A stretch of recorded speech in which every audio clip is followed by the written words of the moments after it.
Having a strong circle is an absolute cheat code. A lot of people would take pride in being lonely, take pride in being that lone independent wolf, that cynical, narcissistic little shit who likes to pride himself in his sophistication and his nihilism and things like that. As somebody who has never had a lot of friends growing up and never had a lot of stories to tell or a lot of social events to show up to or a lot of social opportunity, as I reach this age and I make genuine friends and I've learned to put myself out there, I've learned to be vulnerable and honest and show my interest in other people and initiate conversations and become a more solid person holistically.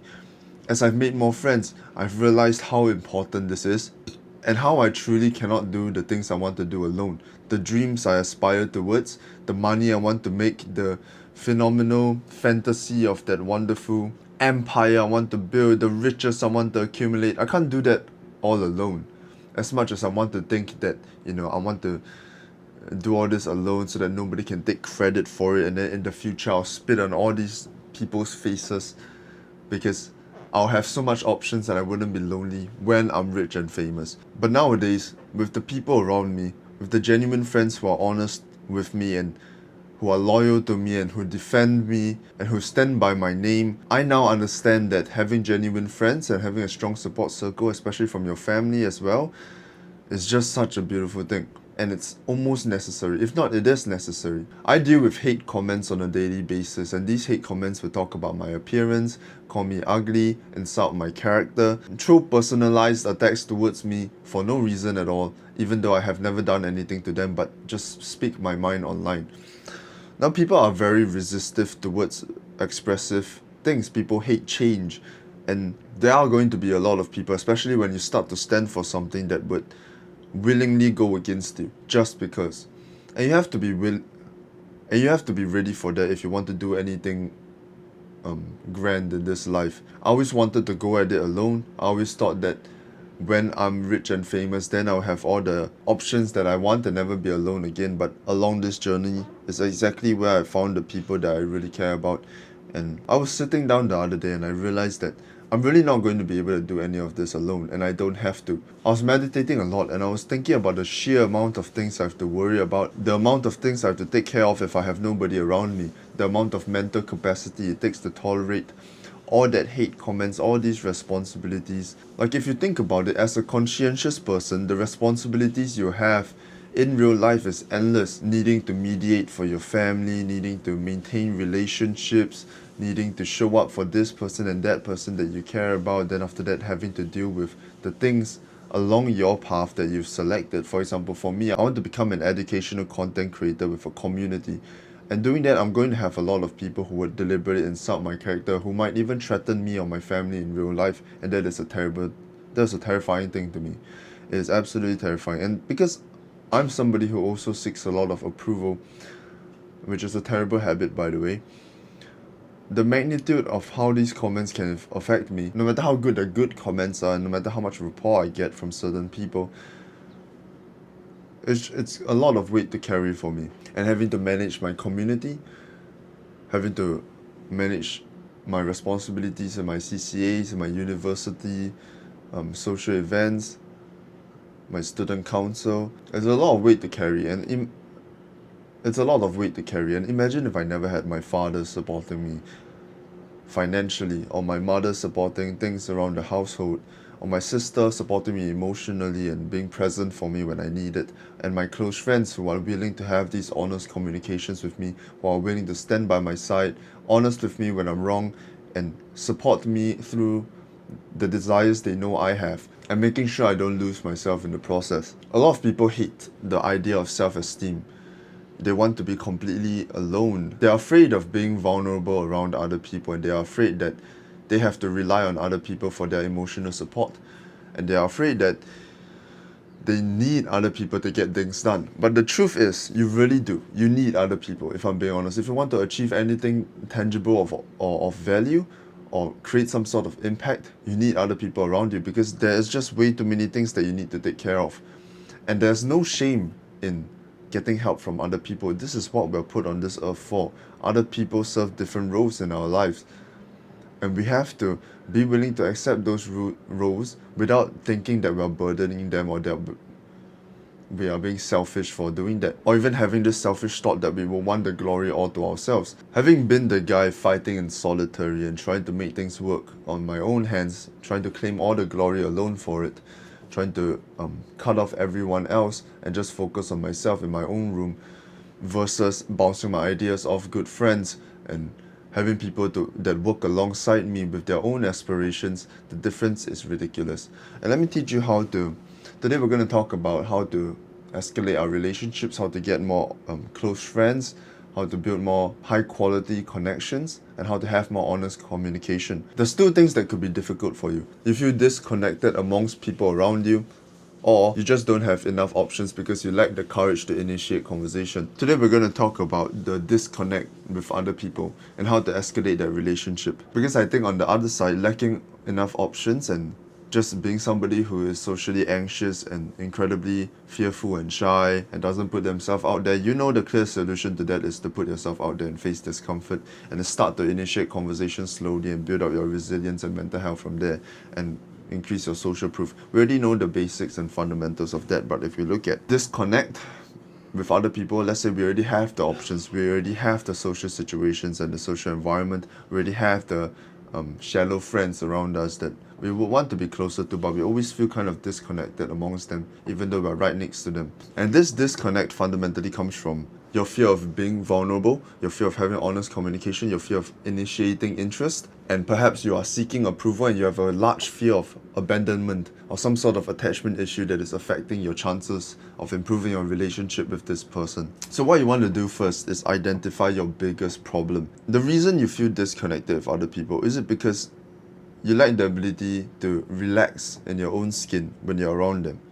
Is it because you are still afraid of what they think of you and you're afraid of not getting their approval, so you act out in really strange ways that aren't yourself? You're always performing around them. Or is it because you're deliberately trying to keep that distance between the both of you so you don't have to risk the chance of having to say goodbye or ruining the relationship by trying to escalate and pushing them away? Which also comes from attachment styles generally. So really find out what's the real reason you are trying to avoid this escalation and why you're afraid of it and why it's not happening. I think most commonly it boils down to a fear of rejection, a need for approval. So you don't dare to please yourself in conversation, which sounds gay. I'm not telling you to masturbate mid-conversation, but you're afraid to go after what you want in the other person. And genuine relationships can never happen when you're not willing to go after what you want. I think that a genuine relationship is something where both parties go after what they want in each other, and this means showing interest. This means asking for their company when you need it, instead of thinking that you'll be a burden and you don't want to chase them away by being too needy. If you lack the resilience towards the fear of rejection, it's going to ruin all your relationships because it would never hit the full potential that it can get to, since you're too afraid to risk anything. You're too afraid to be vulnerable, since you think that somehow chases people away. You think that by being yourself, by being that flawed version of yourself with many imperfections and many different problems they're dealing with, you think that would chase people away. But what brings people together isn't perfection. It is the flaws and the suffering and the difficulties that really bring people together. So even if your flaws and imperfections and neediness chase somebody away, without those things, the possibility for connection wouldn't be there anyway. So this is just a risk that you have to willingly take, because it only makes sense if you do so. Otherwise, you're going to sit in this fragile, shallow relationship for the rest of your life that you don't really even get to fully enjoy. Escalating relationships in of itself does not have to be complicated at all. When you fully relax into the fact that you can go after this person's company and get their attention whenever you want and show your interest in them, and try to engage in meaningful conversations just because it pleases you, and go after everything you want. Sure, you might chase some people away, but those that you don't become a way more meaningful and fun relationship that becomes so much more strong and better bonded, and they become those kinds of friends that you can sit in silence with, that you can have meaningful conversations with, that you can talk about your aspirations with, that you can make sacrifices for, and they'll do the same for you. When you've decided to let go of this fear of rejection and decide to open yourself up to all these possible risks that you could be taking, because fundamentally you have some twisted belief that if you go after your needs and wants, if you try to please yourself with this other person, if you show interest and you initiate conversations and you do all these things that, risk rejection, risk the person telling you that he's not that interested in you as you are in him or her. If you never ever take these risks, these relationships technically don't really go anywhere without like some sort of catalyst that has to be brought upon you. So if you want to take things into your own hands, take your own opportunities, improve the chance of the relationship getting better and more closely bonded by your own hands, then you're going to have to take the risks yourself instead of waiting for some social event to happen that magically brings both of you together. Escalating these relationships, there are many tactics that you can follow and many things that people will tell you, but the most fundamental thing and the only thing you need to really care about is to risk rejection and to go after what you want in the other person. When you realize and you kind of force yourself to do the things that you're afraid of doing just because it could push the other person away, when you start doing those things, you're going to realize that it actually improves the relationship 80% of the time. And if it doesn't, then you guys weren't compatible in the first place, which I know everybody says, but it's true, right? And ideally, we have so many options that we don't have to obsess over one person's opinion of us. At the end of the day, we extract ourselves out, we look at the big picture and we realize that we didn't necessarily do anything wrong. We are valuable people because we put in effort into ourselves, and you have to put in effort into yourselves. If you are someone who just sits at home and plays game and doom scrolls all day and eats a bunch of junk food, then, why would people really want to be friends with you then? What value can you provide to them? If they have to trust you to make some sort of sacrifice for them, how can they trust you to do that when you can't even have the self-discipline to control your vices and your addictions? And you have nothing you're moving towards. So you're somebody with basically zero potential value, respectfully. But if you are somebody who is actively investing himself in his aspirations, then you have nothing to fear. Now you just need to put yourself out there, fear, risk rejection, and be honest about the things you want. Be less ashamed about your needs and desires. Be less ashamed about fundamental human needs. Like, for example, very random example, but if you're afraid to fart around your friends, it's because you need their approval. And you're afraid of them taking away their approval and love for you just because, you are human and imperfect. And it's just really strange need for approval that seeps into every action that we take. And you can feel it once you start to take note of it. What are you doing to impress other people? What are you doing when you feel those feelings of fear and anxiousness when you're not doing something or not being careful about something? What is that thing? Then you deliberately do it or don't do it anyway. And when you do that, then you become less needy over time. Because you start to realize that all these habitual thoughts, these thoughts that are reminding you that you can't or must do certain things in order to get approval from other people, never contributed to your relationships anyway, and they were a habitual thought completely fabricated out of some sort of fear you developed while growing up.